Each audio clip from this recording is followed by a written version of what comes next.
Welcome to another Mental Health Mondays. I am just so excited to be learning and gaining more information with another one of our community partners coming from IVAT.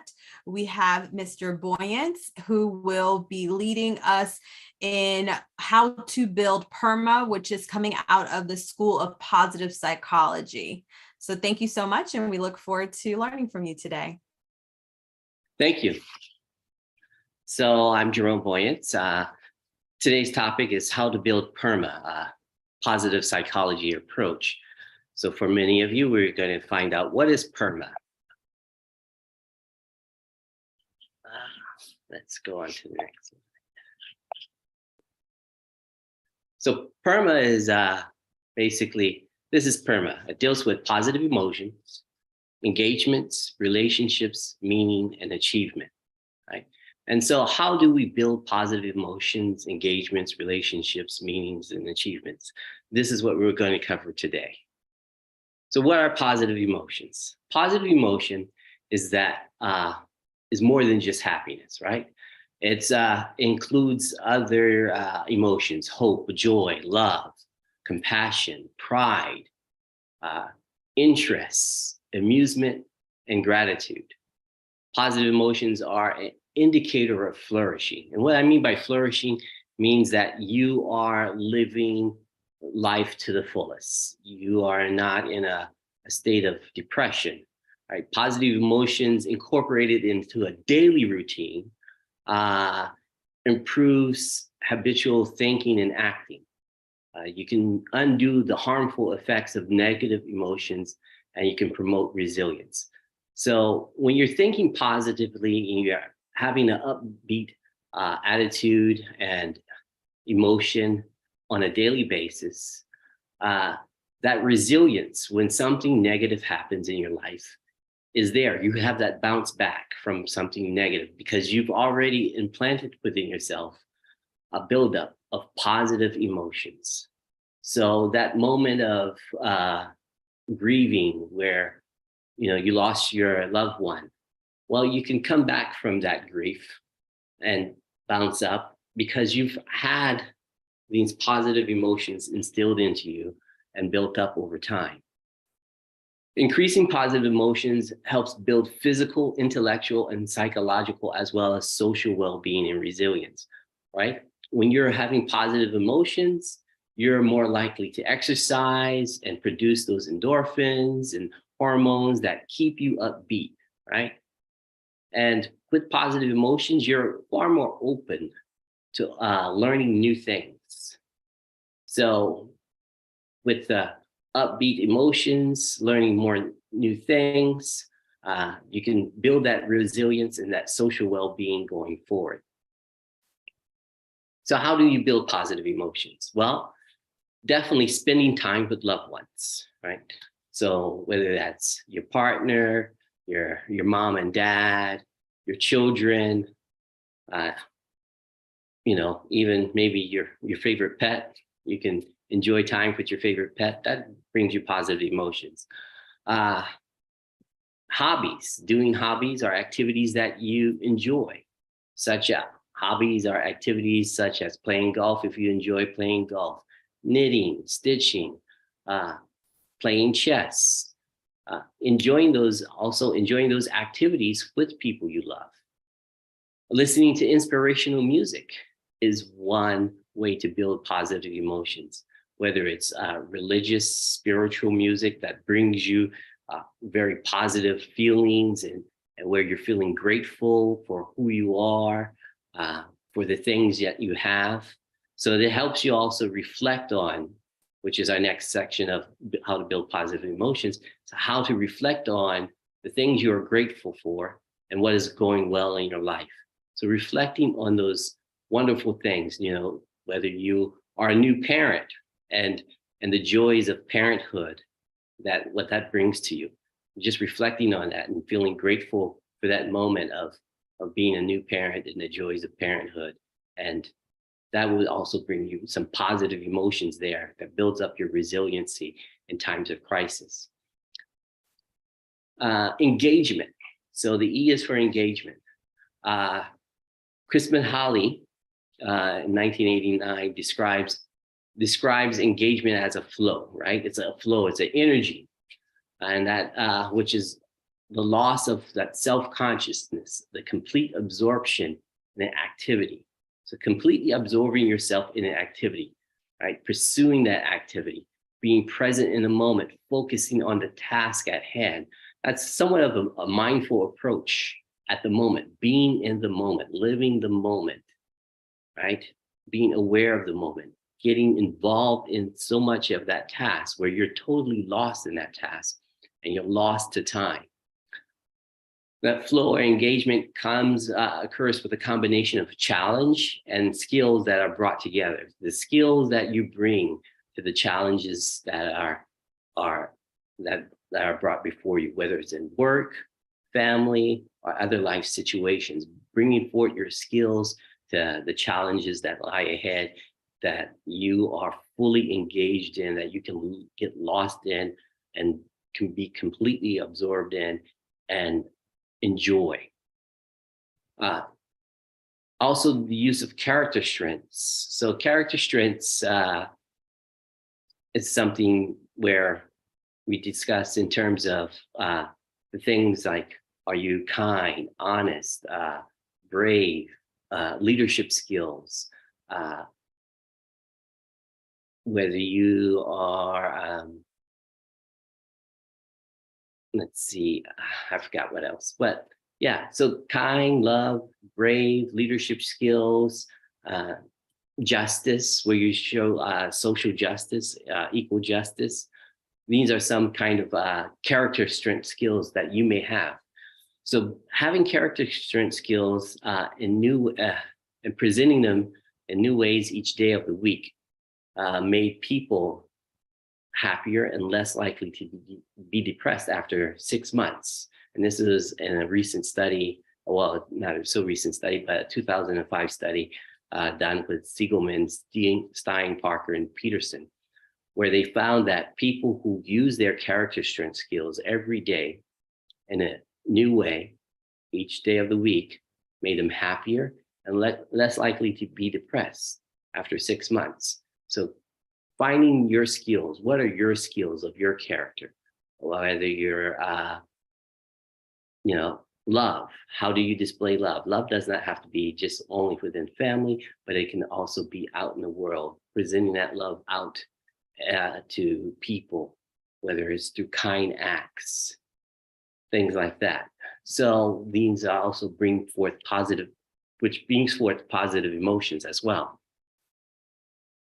So how do you increase engagement? As I said, being involved in activities that you really love, where you can lose track of time, whether you are a volunteer for Habitat for Humanity, whether you are a volunteer at your local church, whether you're a volunteer for the Boys and Girls Club, or whatever activity that you really enjoy and where you can lose track of time, whether it's even playing golf, where you're enjoying playing golf and you can lose track of time playing golf, being engaged, and which also brings back to that positive emotion because you're loving these activities. So it builds up your positive emotions.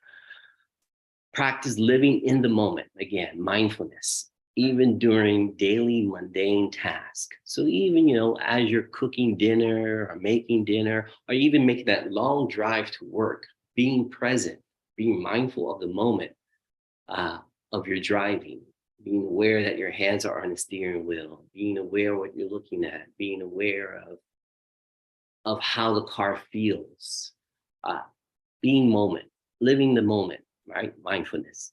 Spend time in nature, observing every aspect of nature, right? Again, and when you're doing that, you want to be in the moment, living the moment, whether it's the hike to Potato Chip Rock over in southern San Diego, or the hike in are the beaches of Dana Point, just being mindful of the task, of what you're doing, and what's going on, and enjoying the nature that you have around you. It brings you again, those positive emotions will build up as well.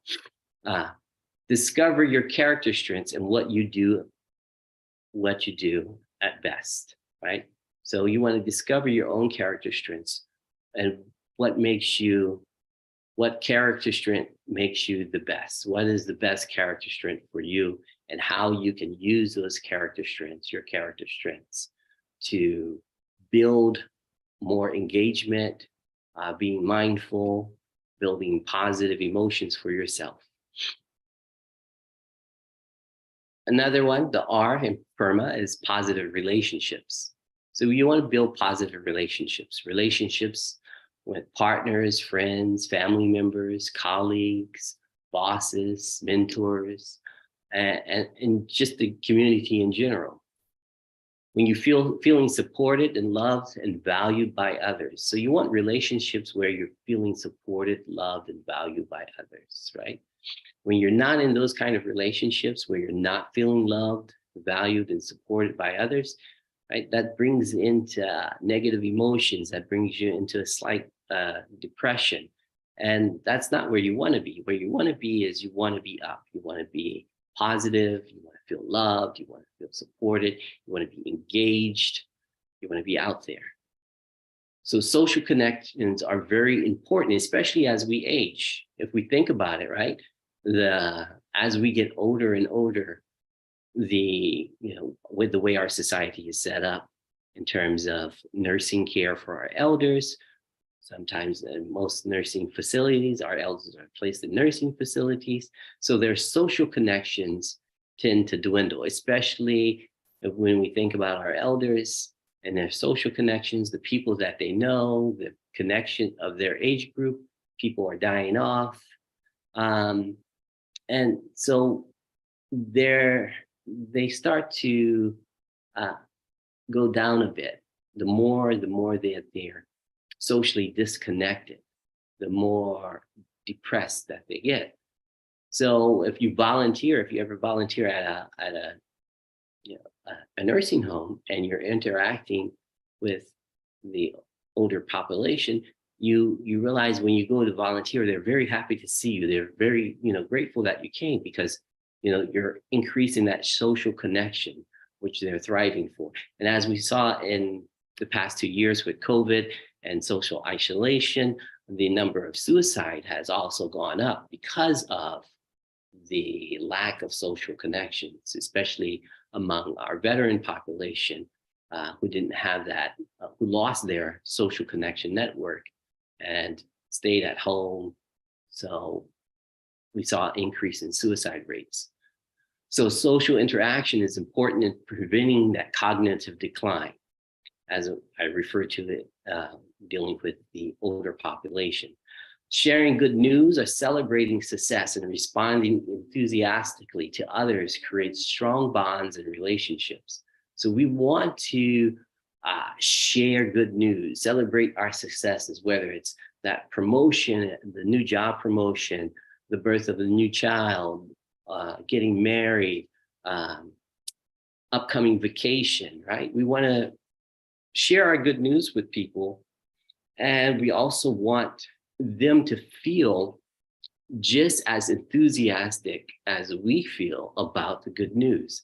And when we're sharing and both very happy about such good news, it brings together a stronger bond and brings about a stronger relationship. And that's what we all strive for, right? We strive for this social connection where we have strong bonds and strong relationships. So how do we build relationships? Well, you join an organization, or a group, or a class that you're interested in, whether it's Habitat for Humanity, the Boys and Girls Club, the chess club at school, local fencing club, jiu-jitsu, whatever activity that interests you, that you should go out there and enjoy, join it, get that social bond where you're socially bonding with people, getting to know people, find out more about other people you don't know well by asking them questions, right? So just, whether it's even the person, at your local church that you see every Sunday, but you never really interacted with, get to know them more, talk to them more, find out more about them, build that social bond between you and that stranger out there. Create friendships with people you're just acquainted with, right? So, yeah, you Bob or whoever is at work, you're just acquainted with them. They're just your work colleague.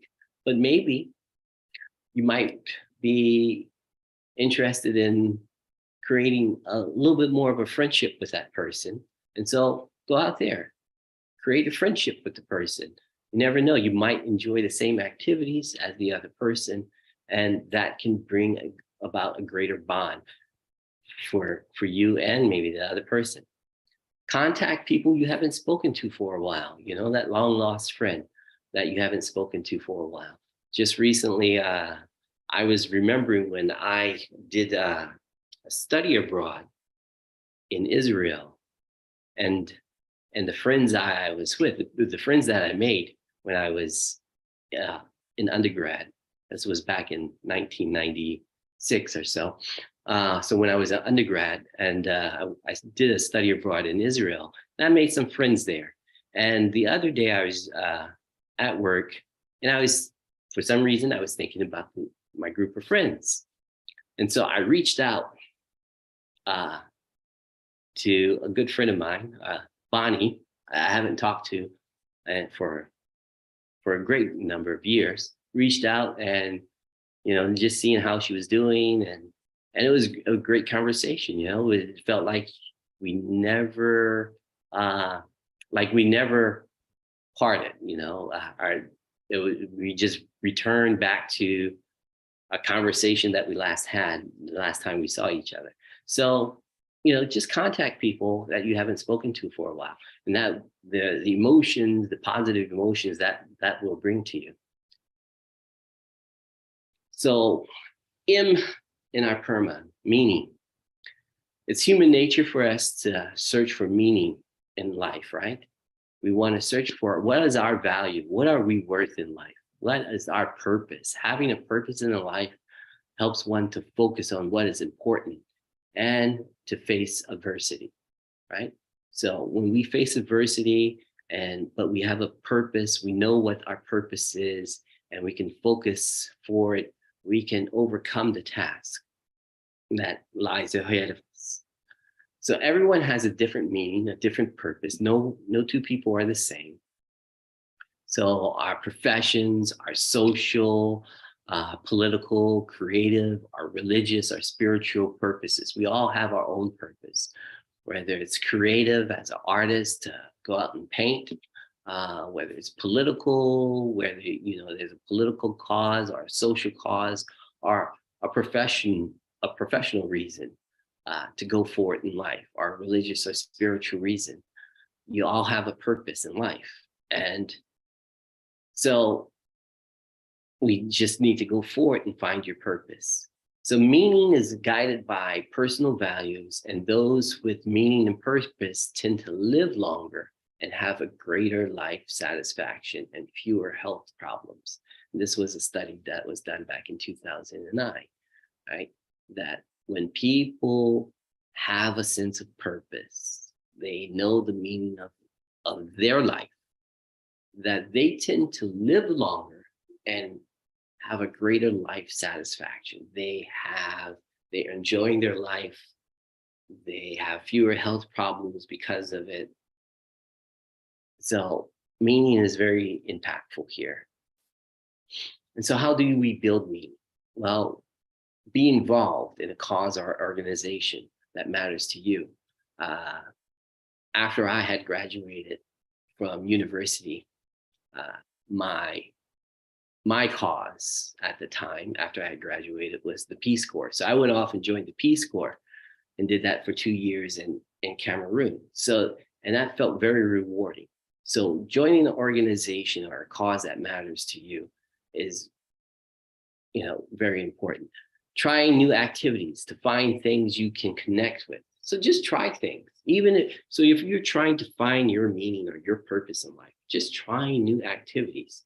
Don't get down if it's an activity that you find that's not for you, but just keep trying, find something else, keep going and finding something until you're at that moment of saying, yes, I can see myself in it. I can immerse myself. I can be engaged, totally engaged in this uh, organization. Uh, Doing that, right, brings, that passion in you. So think about how to use your passion to help others. Again, like I did with the Peace Corps in Cameroon, helping with water sanitation and health education issues, whether it's Habitat for Humanity, if you have skills to build homes or interior decorating, how can that passion help others? The passion that you have help others, and that will bring you back joy. Spend quality time with people you love, right? Family, right, is meaning for some. So being with family, enjoying family, or friends, passion with friends, enjoying quality time with people you love. So that can also bring you meaning. A in PERMA is for accomplishments. Accomplishments is the result of reaching your goals, right? Right. That's where you've reached your goals, you've mastered your skills, and the self-motivation to finish what you set out to do. It allows for yourself to look back with pride on your achievements, whether it's learning a new language, learning how to cook, learning how to build a table, whatever your goals are, mastering your goals, being fluent in French or Arabic or whatever language that you set out to study, and coming back and looking back at, oh, wow, I've really mastered French. I'm very proud of it. You go off to France or maybe Martinique, and you're there and you're speaking French with the locals, and you realize that, wow, this was a goal that you've achieved. This was something you wanted. And you looking at the fact that here I stand proud of this achievement that I have, because now I've made new contact with new people and new places. So achievements, right? Perseverance and passion to attain those goals. You have to persevere. You have to have that passion to attain your goals. Well-being comes within accomplishments, striving towards things. So you got to strive towards it. What is the ultimate goal? Striving forward, keep going forward. So intrinsic growth and connection leads to longer gains in well-being. So intrinsic goals, growth, self-growth, and connection to others leads to longer gains in well-being than external goals. So you want to grow and connect more than focus on external goals such as money and fame and being popular. So doing this, focusing on those intrinsic goals brings us the growth and connection. And that's what we were striving for with accomplishments. So how do you build accomplishments? Set a SMART goal. So SMART goals, I don't know if you ever heard of SMART goals, but SMART goals is an acronym, being specific. What is your goal? Specify your goal. Is your goal to, let's say, graduate with a 4.0, right? So that's specific. You want to graduate from school with a 4.0. Is it measurable? Yes, it's measurable, because you know that this many A's equals a 4.0. Is it achievable? Yes, it's achievable, because you have to sit down and you have to study. You have to dedicate yourself to studying. Is it realistic? Yes, it's realistic, because it's something you can do, because you've known in past that you can get A's on a test. You've experienced that. So being realistic. And is it time bound? Yes, it's time. You have to have it within a specific time. So yes, by graduation, you want to graduate with a 4.0. So that's one example. So setting SMART goals, being specific, measuring your goal, seeing if it's achievable, is it realistic, and a time frame, setting a time frame for your SMART goal, whether it's even for just even something mundane at home. You know that you have a lot of chores to do at home, washing dishes, laundry, whatever. So you can say, okay, well, I need X, Y, and Z done by this time. So you're measuring out, okay, what are you going to do? Is it achievable? Is it realistic? And how can you do it? So that's what you want to do. Set your SMART goals. You can do it every day. Reflect on past successes, right? That means looking back to what you have achieved, what's gotten you this far, what's brought you that positive emotions with your achievements. So reflecting back on those past successes. Look for creative ways to celebrate your achievements, right?